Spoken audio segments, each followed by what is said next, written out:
There we go. So, Dr. Alston, I'm going to dive right into this. Okay. The one big question I get around policing and race in the US is that people say that there's no such thing as justice when it comes to the brutalization of black bodies and black people and people of color. There's only accountability, and what they're saying to me is that this Derek Chauvin trial was accountability, not justice.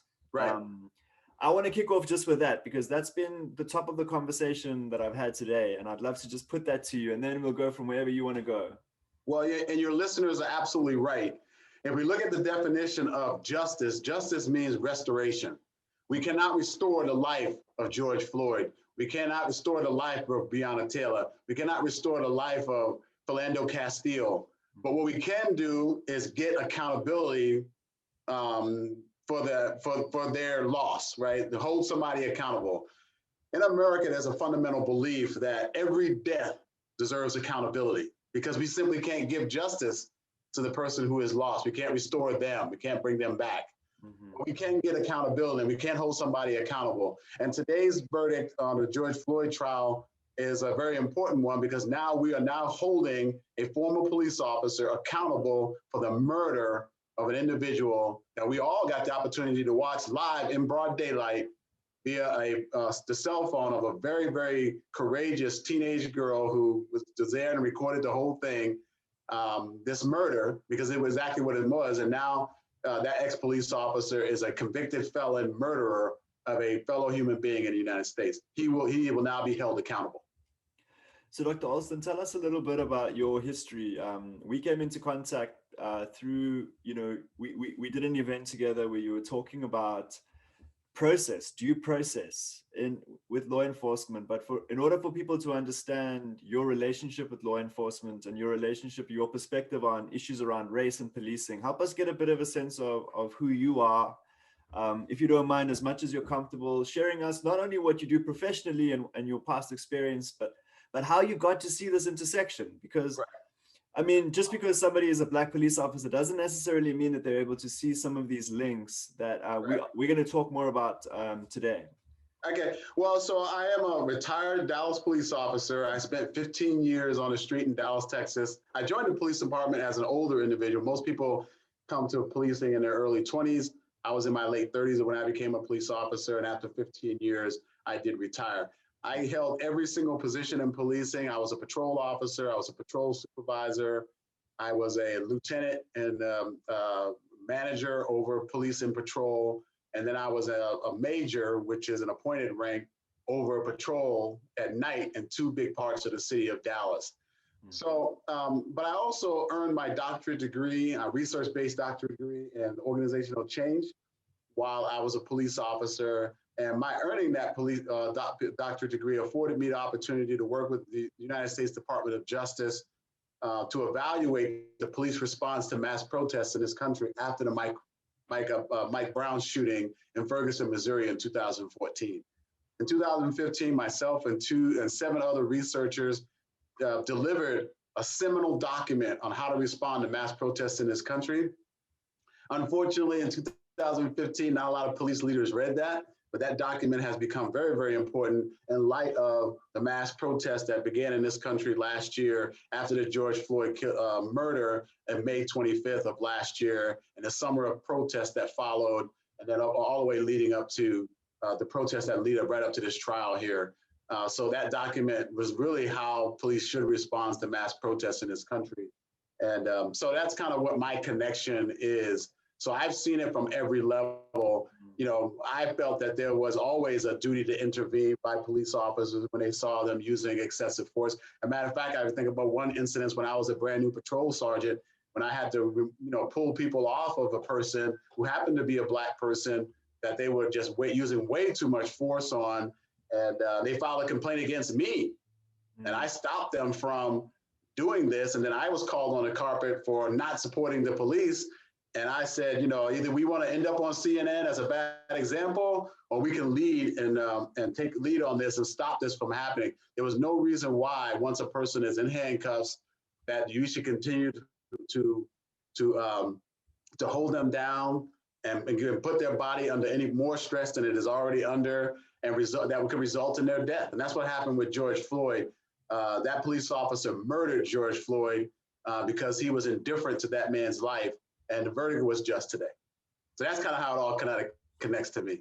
Now, Dr. Alston, we connected yesterday actually, and we were just kind of exploring ideas for this call and just kind of really getting in. And something that came out strongly for you was, Warren, I want to talk about why policing in America is a pain point for Black folks, for non-Black people of color, Indigenous folks, Latinx folks. You use this word pain point, that people have to understand that this is a pain point, both in the present and in the past. This isn't a recent thing. A lot of people will say, well, George Floyd happened. I didn't realize that there was racism. I didn't realize that this was happening. Okay. And this is different audiences that say this kind of thing, right?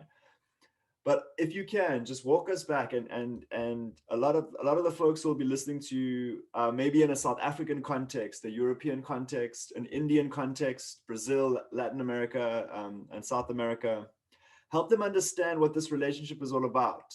Can you break it down for us in ways that make sense for us who may not understand these dynamics, who may not really see these links?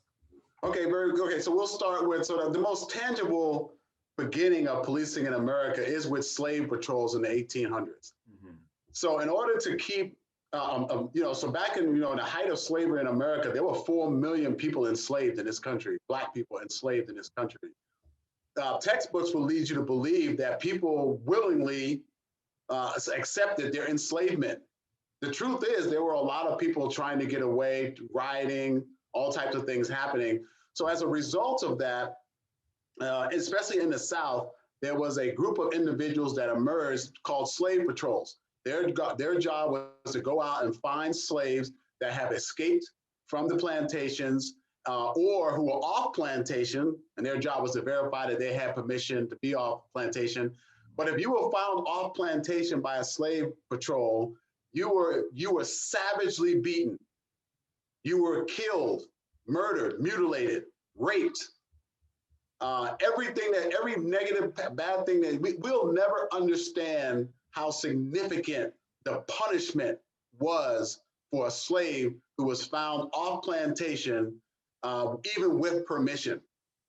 And these individuals were called upon by plantation owners to make sure to put the fear in Black people that if you leave the plantation, there's a very good possibility you will die.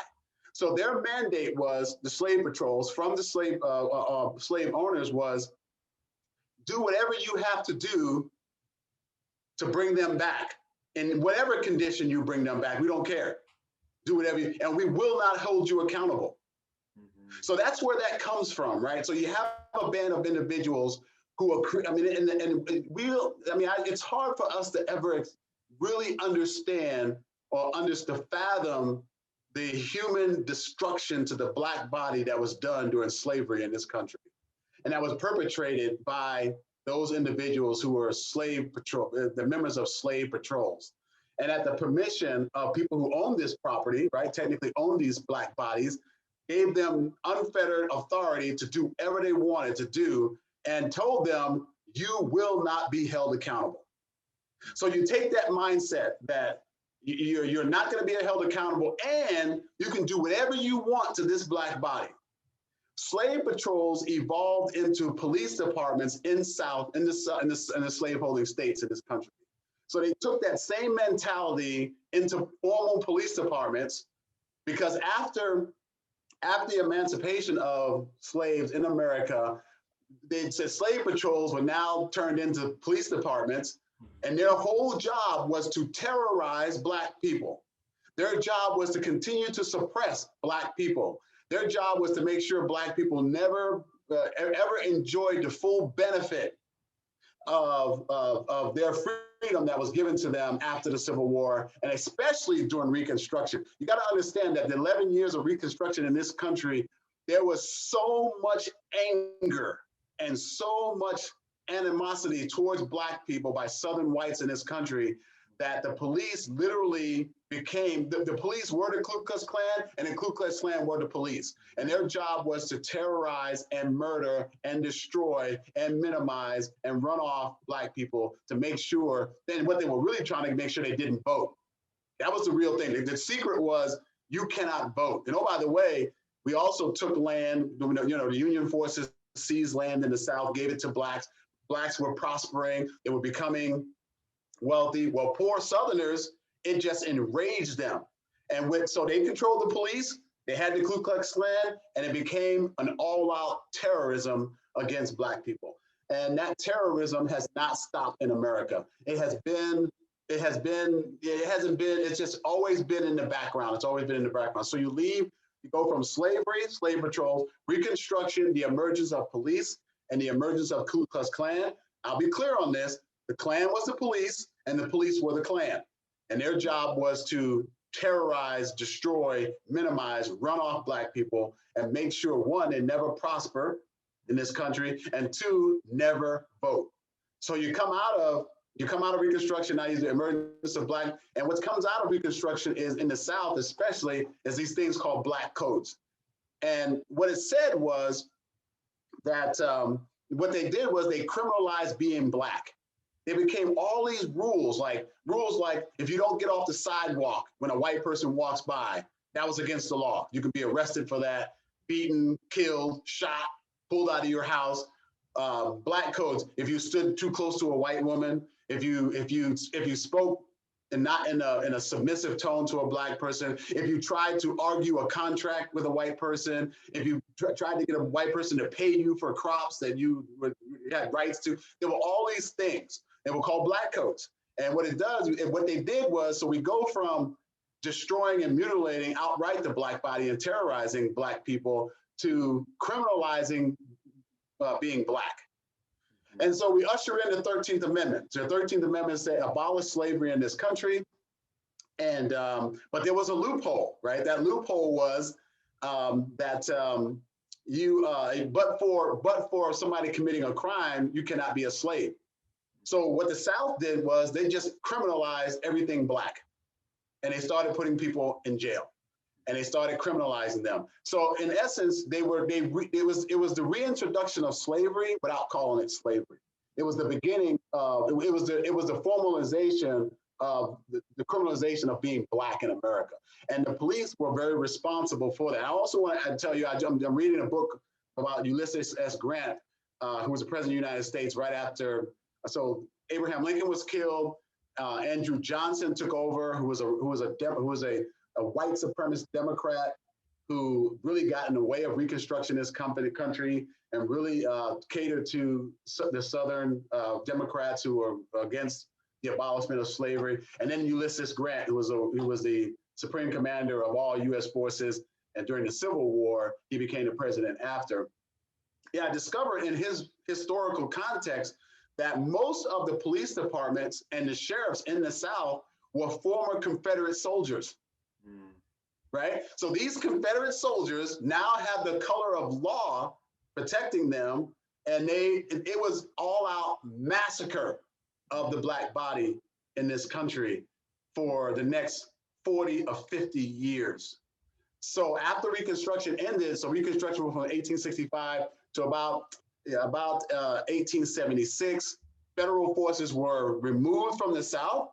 Rutherford B. Hayes removed the federal forces from the South, and that ushered in all-out assault on Black people by the police, by the Ku Klux Klan, all the way. I mean, you look at somebody asked me the other day, police have never interrupted peaceful protests in this country.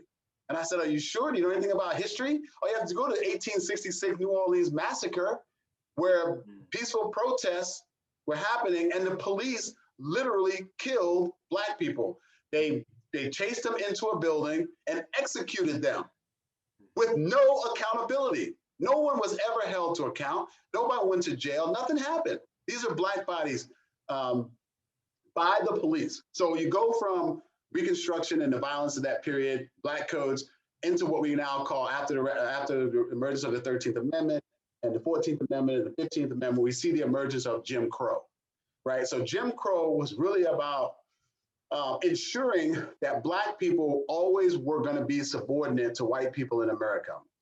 And it was about maintaining the status quo. And it was about just constantly just disrupting. And if you got to any level of advancement, the goal of Jim Crow was to push you back down. It was the proverbial knee on the neck of an entire people living in the South was called Jim Crow. And it was all very legal because of, you know, local laws that were passed, state laws that were passed. And it was the charge of the police to maintain the status quo. If a person violated a Jim Crow law, like for example, let's say back then you used to have the white water fountains and the black water fountains. If a person of color was caught drinking from a white fountain, it was up to the police to seize that individual, beat and murder and brutalize that person, imprison that person, and then put that person to work on a plantation for free to the benefit of some plantation owner. So we see through Jim Crow, literally the mass incarceration of the Black body in this country by the police. And then we go into the civil rights area, Bull Connor, the dogs, the fire hoses, constantly all about maintaining the status quo and maintaining that we are going to continue to terrorize the Black body to ensure that Black people never really fully manifest themselves in this country because they were always going to be subordinate. We've never, you know, the 1700s, when we started bringing Black people over on slave ships to this country, even before it was a country, we didn't see the Black body as human. And we kept telling every generation of whites after that that the Black body is not human and that you can just do whatever you want to the Black body, criminalize it, beat it, murderize it, rape it, kill it, and the police are going to take care of it for you. So we see that go through the civil rights era. We see that go through the era of, you know, you think about Nixon's war on drugs. Was really Nixon's war on the Black Panthers, which was really Nixon's war on Black people in this country. And even after, you know, years later, we listened to his tapes, and we finally, the Nixon tapes, we finally realized that this man in the White House spoke to the fact that we can't purposely go after Black people. We can't say we're going after Black people, but we can put drugs in their community, criminalize that behavior, and put everybody in jail. And that's what they did. The goal of the Nixon years was really to go after hippies and Black people, hippies and the Black Panthers, which was the Black Panthers. Now we know from history, they were pretty much a peaceful organization that wanted to hold policing accountable in this country. And then you fast forward a little bit to the Rodney King beating. This is the first time we actually, so in the Black neighborhoods, we knew police were bad. We knew they were doing bad things. But in 1992 with the Rodney King beating, it was the first time on video we were able to see the police do this. And it was broadcast live into the people's TVs in the conscience of America. And people were like, oh my God, I can't believe this is happening. But they go to trial and nobody gets convicted. Exactly. Right? And that happens in the 80s, it happens in the 90s. It seems like every 10 years, something major happens in this country that we think is going to change policing in America, but we know as Black people, it's not going to change. It's not going to change. And oh, by the way, police officers in America have qualified immunity. You know, which says, remember what I told you way back in the slave patrol? You can do whatever you want to do to the Black body. We will not hold you responsible for it. Well, that's called qualified immunity today. And it's written in the penal codes. Oh, by the way, it has no constitutional basis. None. There's no constitutional basis for qualified immunity for police officers. But they're granted qualified immunity, which means in Texas, for example, if I fear for my life, let's say, for example, I pull you over on a traffic stop and, you start talking bad to me and I shoot you, all I have to do is say, I was in fear for my life. And that's it. The bar is that low. And so today with this verdict today, it says that we're going to now hold bad police officers accountable for their behavior. And this decision is the right verdict. It's long overdue. It is a small exhale for people of color and Black people in this country. Finally, after everything, video, police officers talking, telling the truth, use of force experts telling the truth, the medical examiners all telling the truth, the video itself, all these things came together today to give us accountability for George Floyd's murder. And it is long overdue. It is long overdue. The trauma for Black people is real. It is painful. It is exhausting.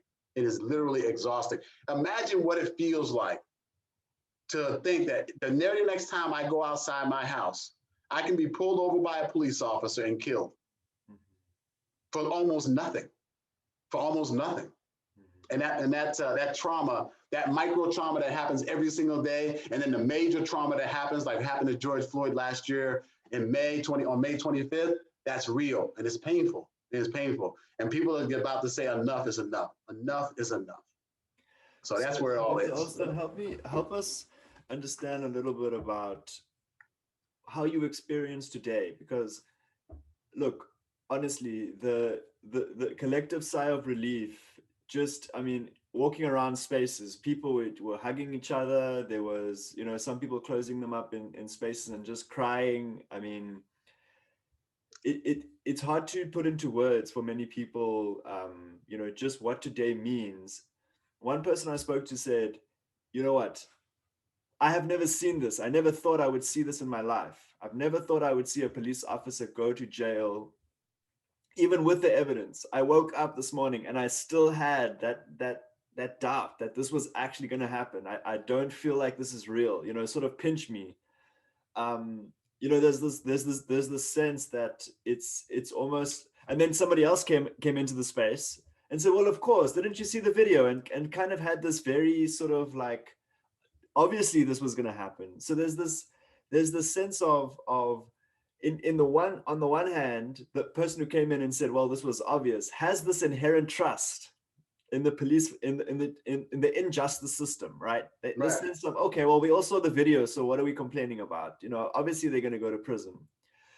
But what this is telling us, it depends on from which perspective you see this and what history you come from and where you are and where you stand in the world and the experiences that you have. So as much as you're comfortable sharing, what does it mean to you? What was going through your body, your heart, your spirit today? So as a Black man in America, it brought tears to my eyes because it was just whole as, oh, finally, we have pushed the needle far enough in the criminal justice system that says we can get justice. Now we got to bring a whole lot more to the table to get that same justice, but at least it's now attainable. As a former police officer, I said to myself, finally, a bad police officer is now going to be held accountable for his bad behavior. And for all the good police officers out there who struggle with trying to do a great, and the vast majority of police officers in this country are trying to do a very tough job in a very tough context. We don't need bad police officers making it harder. But now this sends a message to bad police officers, the police unions that spend millions and millions of dollars to protect them, that the day is over, that you must now live up to the promise of protecting and serving everyone. So if you were Black or brown when you woke up this morning in this country, you fully accepted the fact that this may not turn out our way. Fully accepted. People were prepared. Now, I can't tell you what people would have done if it had gone reverse. I'm just glad it didn't go that way.